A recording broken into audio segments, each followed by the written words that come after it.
Good afternoon mga ka-Zamgel. Yan, time check. It's 5:30 in the afternoon. Tama-tama lang sa oras ko, guys. So, nag-aayos ako ngayon. Pupunta ako sa Bagong Silang, guys. Kasi, hindi na ako nakabalik kay Zion. Condolence po sa buong Kasala family. Sorry po sa nangyari. Ayan, sabi nga po, hindi man natin gustuhin yung pangyayari. Pero laging lahat, may reason si God kung bakit nangyayari yung mga bagay-bagay. And anyway, samahan niyo muna ako habang nag-aayos ako ngayon. Mabilisan lang naman ako mag-aayos kasi nga sasaglit lang ako dun sa kabila. Ayan guys, nakita nyo naman. So, ginawa ko talaga tong video na to guys kasi maraming mga followers ko tsaka mga angels ko na nagtatanong sa akin if kumusta na ba daw ako. So, napapansin nyo naman guys, diba?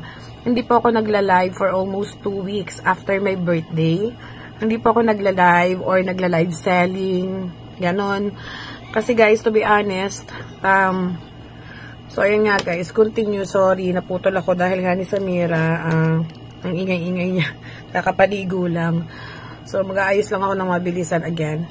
Anyway, ayun nga, share ko lang sa inyo guys, no. After nga nung birthday ko, hindi ko alam, nakita nyo naman diba dun sa last video ko o sa last vlog ko na talagang hindi ko alam or hindi ko ma-explain kung ano yung nararamdaman ko. Which is very, very true talaga guys. No explanation talaga na ganon yung nafe-feel ko. Yung sabi nga daw nila, siguro nga mood swing lang or mga ganon or hormone, mga kineme, mga ganon. Sa akin naman kasi guys, pag may problema ako, nag-iisip talaga ako. But not totally talaga, 100% akong nag-iisip ng talagang to the point na, dati siguro, ganun talaga, pag nag-iisip ako, hindi ko alam yung solusyon, siguro, talagang halos hindi na ako natutulog, ganun. But this time, guys, iba alam niyo yung, for almost 2 weeks talaga na, napaka-sensitive ko, alam mo yung ganun, yung ayoko nang may kausap, ayoko nang, alam mo yung ayoko na nahahawakan, sabi ko nga sa inyo, ayoko ng madaming tao, parang ganun. Tapos parang, ang lungkot-lungkot ko, alam mo yung parang, gusto kong umiyak, pero hindi ko alam kung ano yung dahilan ng iiyak ko. Kasi hindi ko naman masabi guys na, baka problema, kaya ako umiiyak, o nalulungkot, ganun. Hindi guys. So, kaya kayo sa iba po, sinasabi ko sa inyo, maging sensitive tayo or maging aware tayo guys sa mga kasama natin sa bahay. Kasi, syempre naman talaga guys, no, for almost how many years na nabubuhay ako dito sa mundo, I know myself, 'di ba? Yung iba ang dami-dami ko na napagdaanan, ang dami-dami ko na natapos na problema. Pero ito yung pakiramdam na hindi ko maintindihan yung tumatanda na ba ako, kaya ganito yung nafe-feel ko, but hindi naman siguro kasi hindi pa naman ako magme-menopause. So ayun na nga guys. So yun yung unang nagpaano sa akin, ramdam sa akin ng ganito is yun nga sabi ko sa inyo, yung sa menstruation ko is hindi siya okay for the first time talaga in my life na ngayon lang ako naging ganito yung menstruation ko na 1 day lang. So doon ako nag-worry, doon ako nag-start. So sa akin guys, no, siguro nga may iniisip ako kaya ako nade-depress talaga. Pero minsan hindi nga natin alam kung ano ba talaga ang sagot para doon, 'di ba? So yun, nag-worry ako guys, not because kung buntis ako, natatakot ako or whatsoever. Hindi po ako natatakot kasi syempre may partner ako. It's possible talaga na mabubuntis ako kung talagang ipagkakaloob ni God, 'di ba? But then, yun nga So yun yung pinaka-point guys ng pag-worry ko is yung baka what if I'm not pregnant, 'di ba? Pero nafi-feel ko yung ganitong pakiramdam, yung sobrang nalulungkot ako, yung sobrang naiiyak ako, yung ganun. Tapos may nararamdaman ako sa tiyan ko, yung parang ganun. Tapos sa puson ko, parang ganun. So, syempre, if I'm not pregnant, guys, there's something wrong with me. So, yun yung iniisip ko siguro kung bakit. So, syempre, guys, bilang isang nanay, natatakot ako na, what if may mangyari sa akin, ganun. Syempre, iniisip ko yung mga anak ko, 'di ba? Ang dami na tumatakbo agad sa isip ko. Nag-overthink ako, guys, sa mga possible na pwedeng mangyari. Like, tulad dito, hindi pa din talaga ako overall check-up or general check-up dahil nga syempre nag-election, All Saints Day. So, ayun na nga, si Samira nangungulit sa likod ko. Mommy, can I go to Alphamart now? No. Okay guys, continue again. Yan, ang hirap nga. Dito na nga ako sa taas guys, nagbi-video kasi kung nandoon ako sa shop, is mas lalong maingay si Sam. So, anyway, okay, yun na, diba? Syempre, nag-election, tapos nga, syempre, nag-All Saints Day, ganun. Kaya, hindi pa rin po ako nakakabalik na para magpa-check up. Magpa-check up or sabihin na natin na magpa-ultrasound, mga ganun. Yun nga, nakikita nyo naman sa mga video ko, diba? And then, guys, syempre, kung anong result na, it will be, announced. Yes. And, ewan ko ba? Siguro nga, yun lang yung doon lang ako nadi-depress, guys. Doon sa parang pag naiisip ko na meron akong mga health problem, ganun. Parang, syempre nga, bilang isang matanda na nga din ako, tas bilang nanay ako, di ba? So, nag-worry ako, guys. Hindi para sa sarili ko, kundi para sa mga maiiwan ko.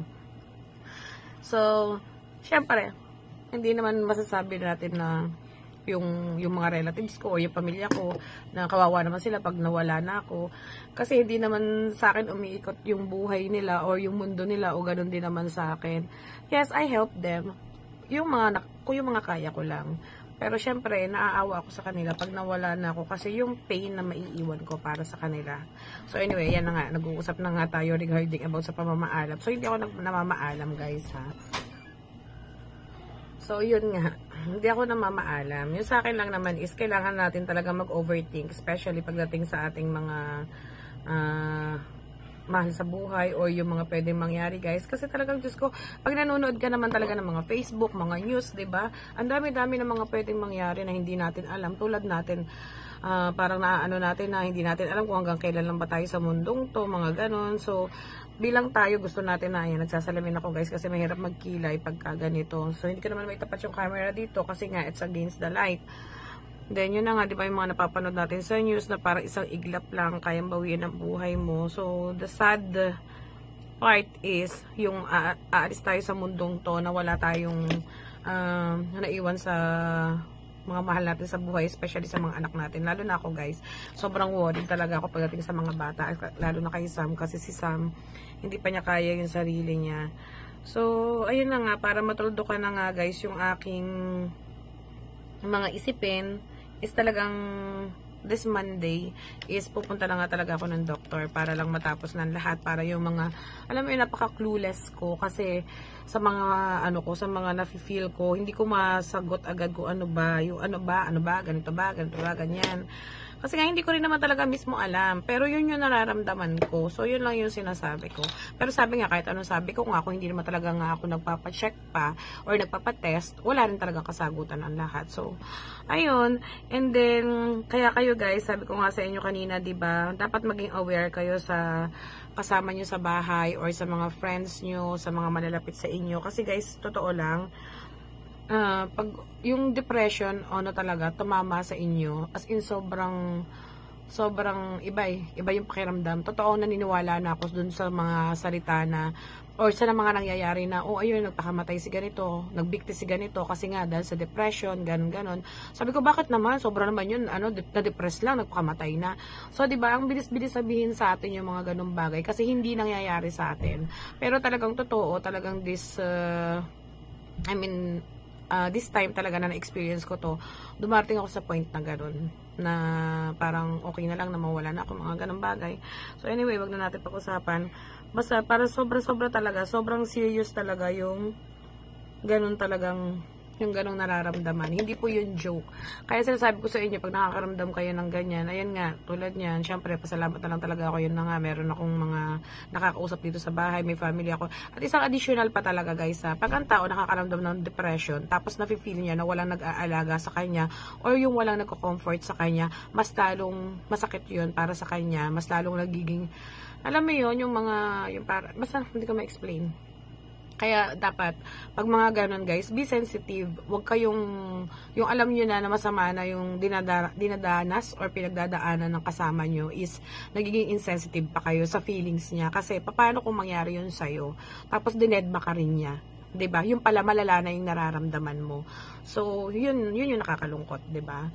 Yung parang, anyway, so, yun na nga. Gusto ko lang i-share sa inyo, guys, na I'm okay na ako, mga angels. Don't worry. Talaga love na love nyo ako. May talaga kayo namumusta sa akin. So, at syempre, yan na nga. Mag-pray lang talaga tayo lagi. Lagi naman mag-pray tayo kasi nga lahat naman pwedeng masolve ni God. Especially sa mga pinagdadaanan natin. 'Di ba? Tsaka, ang tawag dito, anyway, nga pala sasabihin ko na rin na yung number ko guys dito sa aking page is tatanggalin ko na kasi nakakalungkot naman talaga is the good news guys is ayun na nga, yung okay na po ako. Thank you so much sa lahat ng mga nag-pray para sa akin. Ganon. The bad news naman is ginagawa naman nila akong kapaunpal. So, simula kaninang maga natutulog pa ako. It's like around 6 o'clock in the morning. May tumatawag sa akin, 2 number. And parehong lalaki yung tumatawag. At nakikipagkilala nga. At kumustahin mo naman yung Diyos ko po. Nakita nga lang daw nila dun sa page ko. Kaya yun ang mahirap na din yung aking number. It's my personal number. Kaya tatanggalin ko na siya. So, guys, kung may mga kailangan kayo or importanteng mga mag-PM na lang po kayo sa akin. Especially sa mga nakakakilala sa akin, alam naman nila kung saan nila ako i-PM. Or kung regarding naman po sa page ang inyong concern or yun sa mga kung ano-ano, pwede naman po kayo sa page mag-PM. So, yun lang guys. Tatapusin ko muna yung sarili ko kasi paalis na nga ako. Gusto ko lang laging sabihin sa inyo guys na hindi biro ang anxiety, depression. Kasi sobra. Alam mo yung gusto mo nang matulog pero hindi ka talaga nakakatulog. Alam mo yung dinadalaw ako ng antok ko like 4 o'clock in the morning, tas gumigising na po ako ng 8 o'clock, minsan 7 o'clock, basta nakakita na ako ng liwanag, tumatayo na ako automatic. So, so far, ngayon, kagabi naman, medyo nakatulog ako ng maaga. At saka guys, sa totoo lang sa babae, mabilis talaga makapagpa-depress talaga is yung emotional talaga na nararamdaman natin, 'di ba? Yung gano'n, yung pag masakit yung puso natin, mas lalo talaga tayong more affected talaga. Tsaka especially yung mga pangyayari tungkol sa ating buong pamilya. Kaya yun nga, may mga nakakausap din ako na nakakaramdam or nakakaranas ngayon ng anxiety and depression, guys. Kapit lang tayo. At sabi nga ni Catherine sa akin, bonggat, sabi niya na na-experience niya din daw yon at talagang pinagpe-pray niya ako and sobrang sinusuportahan niya ako. Thank you so much, bebe. At don't worry, siguro nga matatapang lang talaga tayo. Dadaanan tayo niyan pero mawawala na rin yan kasi nga hindi nila kaya magstay sa katawan natin or sa pagkatao natin kasi nga maiinis lang sila dahil nga matapang tayo, 'di ba?